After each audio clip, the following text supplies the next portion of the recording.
ሰላም ጤና ይስጥልን የክንፋን መረጃ ቤተሰቦቻችን እንደምን ቆያችሁ? በያላችሁበት ሰላማችሁ ይብዛ። የሰሜን ሱዳኗ ስልታዊ የንግድ ማዕከል የዘመናዊ ተቋማት እምብርት ኤልሻፍር ወድማለች። ከ300 ሺህ ህዝብ መኖሪያነት የመብት ተሟጋቾች እንደሚሉት ወደ ሰዎች ቄራነት ተለውጣለች። ኤልሻፍር ውድመት የነዋሪዎቿ እልቂትና ሰቆቃ ታዛቢዎች እንዳሉት 2 ዓመት ከመንፈቅ ያስቆጠረው የሱዳን የእርስ በርስ ጦርነት ወደ ዘግናኝ ምዕራፍ የመሸጋገሪያ አብነት ሆኗል። የሱዳን ፈጥኖ ደራሽ ጦሩ ኤልፋሽርን መቆጣጠር ያስከተለው ተጨማሪ ቀውስና ስጋት መነሻ የሱዳን የጥፋት ጉዞ ማጣቀሻ የዓለም አቀፍ ማህበረሰቡ አጸፋ መዳረሻችን ነው። ለአፍታ አብራችሁን ቆዩ።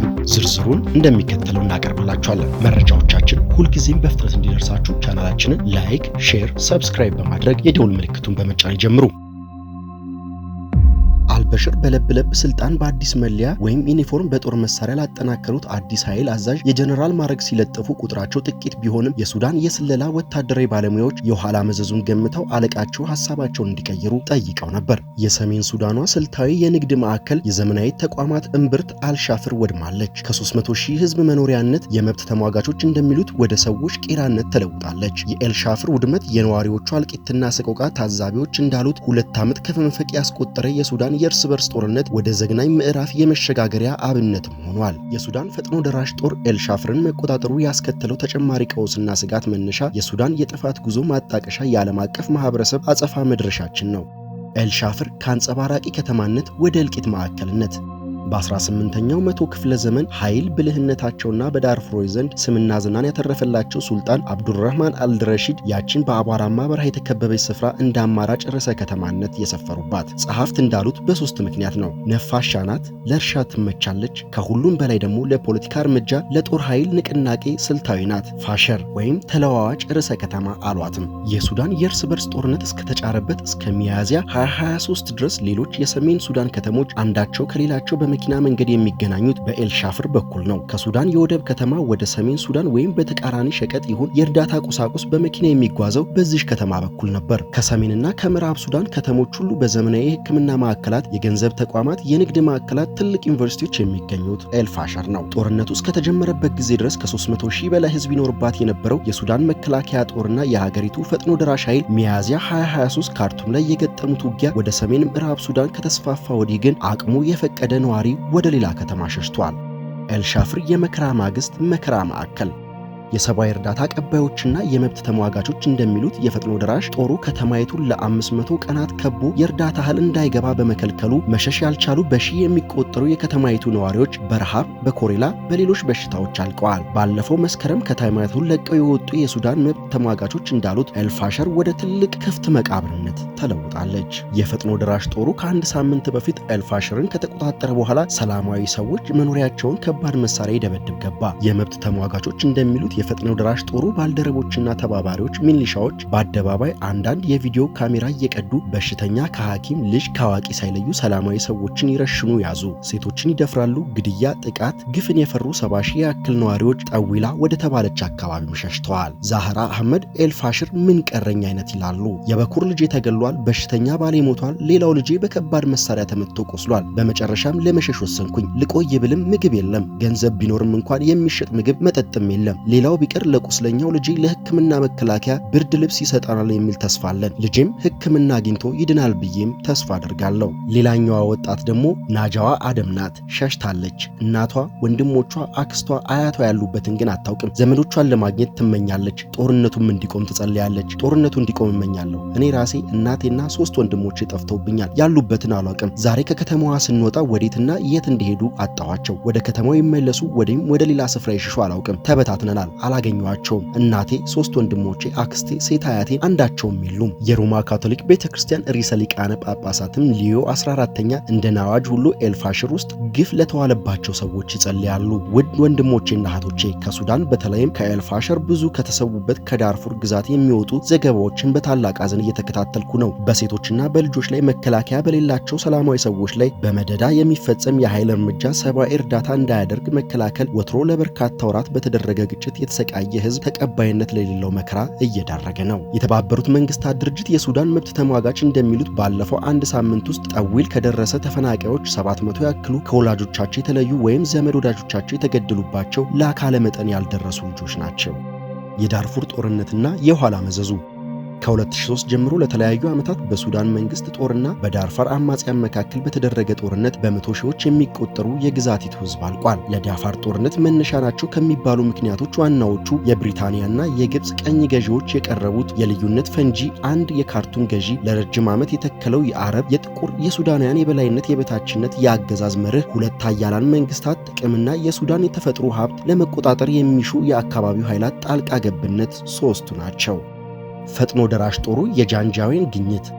ፕሬዝዳንት ዑመር ሐሰን አልበሽር መንግስት የዳርፋር አማጽያን ደጋፊዎች እንዲመቱለት ያደራጀው የጃንጃዊን ሚሊሻ ከጦርነት በኋላ የሱዳን ፈጥኖ ደራሽ ጦር ወይም አርኤስኤፍ በሚል ስያሜ በአዲስ ስም ተደራጀ። አልበሽር በለብ ስልጣኑን በአዲስ መለያ ወይም ዩኒፎርም በጦር መሳሪያ ላጠናከሩት አዲስ ኃይል አዛዥ የጀነራል ማዕረግ ሲለጥፉ ቁጥራቸው ጥቂት ይሁን እንጂ የሱዳን የስለላና የወታደራዊ ባለሙያዎች የኋላ መዘዙን ገምተው አለቃቸው ሐሳባቸውን እንዲቀይሩ ጠይቀውም ነበር። የሱዳን ፖለቲካ ለ30 ዓመት ያክል የዘወሩት አልበሽር ግን በጀመሩ ቀጠሉ። የሱዳን ጉዳይ አጥኚ ሻይና ዊሊ እንደሚሉት ኋላ ፈጥኖ ደራሽ በሚል አዲስ ስም የተደራጀ ኃይል መጀመሪያ የተመሰረተው ለጥፋት ነው። ሌሎች ኃያላን ከጀርባቸው እንዲህ አይነት የጭካኔ ዓላማ ያላቸው አይመስለኝም። አርኤስኤፍ ግን ሁልጊዜ ዘር የማጥፋት ዓላማ ያለው ኃይል ነው። መጀመሪያ በዑመር አልበሽር ስር ሲመሰረት የ2003ቱን ዘር ማጥፋት እንዲፈጽም ነው። መሰረቱ አሁንም እንዳለ ነው። ዘመናዊ ትምህርት ተከታትለው ከመደበኛ የጦር ትምህርት ቤት ተመርቀው በውጊያና ልምድ ከፍተኛ የጦር አዛዥ ማዕረግ የደረሱ የሱዳን መደበኛ የጦር መኮንኖች ጠቅላይ አዛዛቸውን እርምጃ ጠሉትም ወደዱትም ተቀበሉ።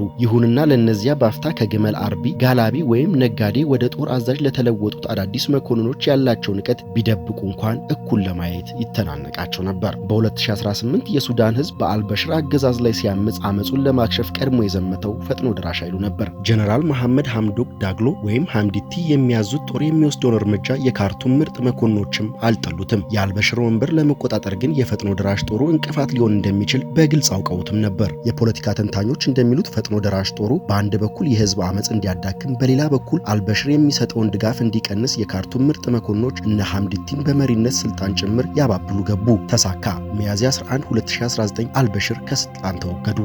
ጀነራል አህመድ አዋድ ኢቢን አሩፍ ለአንድ ቀን ስልጣን ከያዙ በኋላ እነ ሐምዲቲን በማግባባት ጥረት የተካፈሉት ጀነራል አብዱልፈታህ አልቡርሃን የወታደራዊ ሁኔታውን የገዢ ስልጣን ተቆጣጠሩ። ጥቂት ቆይቶ ጀነራል መሐመድ ሐምዳን ጋርሎ ምክትል ገዢ ሆኑ። በ2019 የጠላት ጠላት በሚል ፖለቲካ ስልት የተወዳጁት ሁለቱ ጀነራሎችና ተከታዮቻቸው ከፖለቲካ መወቃቀስ ከስልጣን ሽሚያ ጋር የወትሮ መናናቅ መታበይና የገጠር ከተማ ተጨምሮበት ተከፋፈሉ። ካርቱምን ያጋዩአትም ገቡ። ሚያዝያ 2023 የውጭ ኃይላት አሰላለፍ። የሱዳን ጎረቤቶችና ወዳጆች ከሚባሉት መንግስታት መካከል ጦርነቱን ለማብረድ ከጣሩት ይልቅ ያጋጋሙት ማየላቸው ዛሬም ድረስ ብዙ ተንታኞችና በተለይም ሱዳናውያንን ግራ ያጋባል። እንዳስተዛዘበም ነው። ዘገቦች እንደጠቆሙት ግብጽ፣ ኢራን፣ ቱርክና ሩሲያ በቀጥታም በተዘዋዋሪም ጀነራል አልቡርሃንን የሚመሩትን የሱዳን መከላከያ ጦርን ይደግፋሉ። የተባበሩት አሚሬቶች እስከ ኬንያ፣ ከሊቢያ የጦር አበጋዝ እስከ ቻድ የሚገኙ መንግስታት ኃይላት በቀጥታ ሌሎች በተዘዋዋሪ የፈጥኖ ደራሽ ጦሩን ይረዳሉ። የሱዳን ስልታዊ አቀማመጥ በአፍሪካና በአረብ ዓለም ያላት ተጽዕኖ የወርቅና የሌሎች ማዕድናት ሀብቷን ለመቆጣጠር የሚሹ የውጭ መንግስታት የተነከሩበት ጦርነት 2 ዓመት ከመንፈቅ ደፈነ። የጦርነቱ ውጤትና ዓለም አቀፍ ማህበረሰብ በትንሹ ግምት ከ150 ሺህ በላይ ህዝብ አልቋል። ከ14 ሚሊዮን በላይ ህዝብም ተሰዷል ወይም ተፈናቅሏል። 51 ሚሊዮን ከሚገመተው የሱዳን ህዝብ ግማሽ የሚበልጠው ሰብአዊ እርዳታ ጠባቂ ነው። እርዳታም የለም። ዓለም ከአፍታ ዘገባ ባለፈ የዘነጋው ጦርነት በ2 ዓመት ከመንፈቅ ኤልፋሽር ላይ ዘግናኝ ውጤት በድጋሚ በግልጽ ታየ። ዓለም አቀፍ ማህበረሰቡ የሚባለው ሀያላት ዓለማት የሱዳን ጦር እንዲያስቆም፣ ተፋላሚዎች እንዲቀጡና ለችግረኞች እርዳታ እንዲሰጥ የሰብአዊ እርዳታ አቀባዮች፣ የመብት ተሟጋቾች፣ ተንታኞች በተደጋጋሚ ጠይቀዋል። የተባበሩት መንግስታት ድርጅት የሰብአዊ እርዳታ ጉዳይ ምክር ቤት ዋና ጸሐፊ ቶም ፍሌቸር ባለፈው ሐሙስ ደገሙት። ፍሌቸር ለጸጥታ ጥበቃ ምክር ቤት አባላት እንደተናገሩት ኤልፋሽር ሰብአዊ ድቀት እንደሚደርስ በፊትም ይታወቅ ነበር። ከቁብ የቆጠረው የዓለም ኃይል ግን የለም። እዚህ ያለው ማንኛውም ሰው ይህ እንደሚሆን አላውቅም ነበር ማለት የሚችል አለ። የስቃይ ሰቆቃው ጩኸቱ እዚህም እንሰማለን። ሰቅጣጭ እርምጃ ግን ቀጥሏል።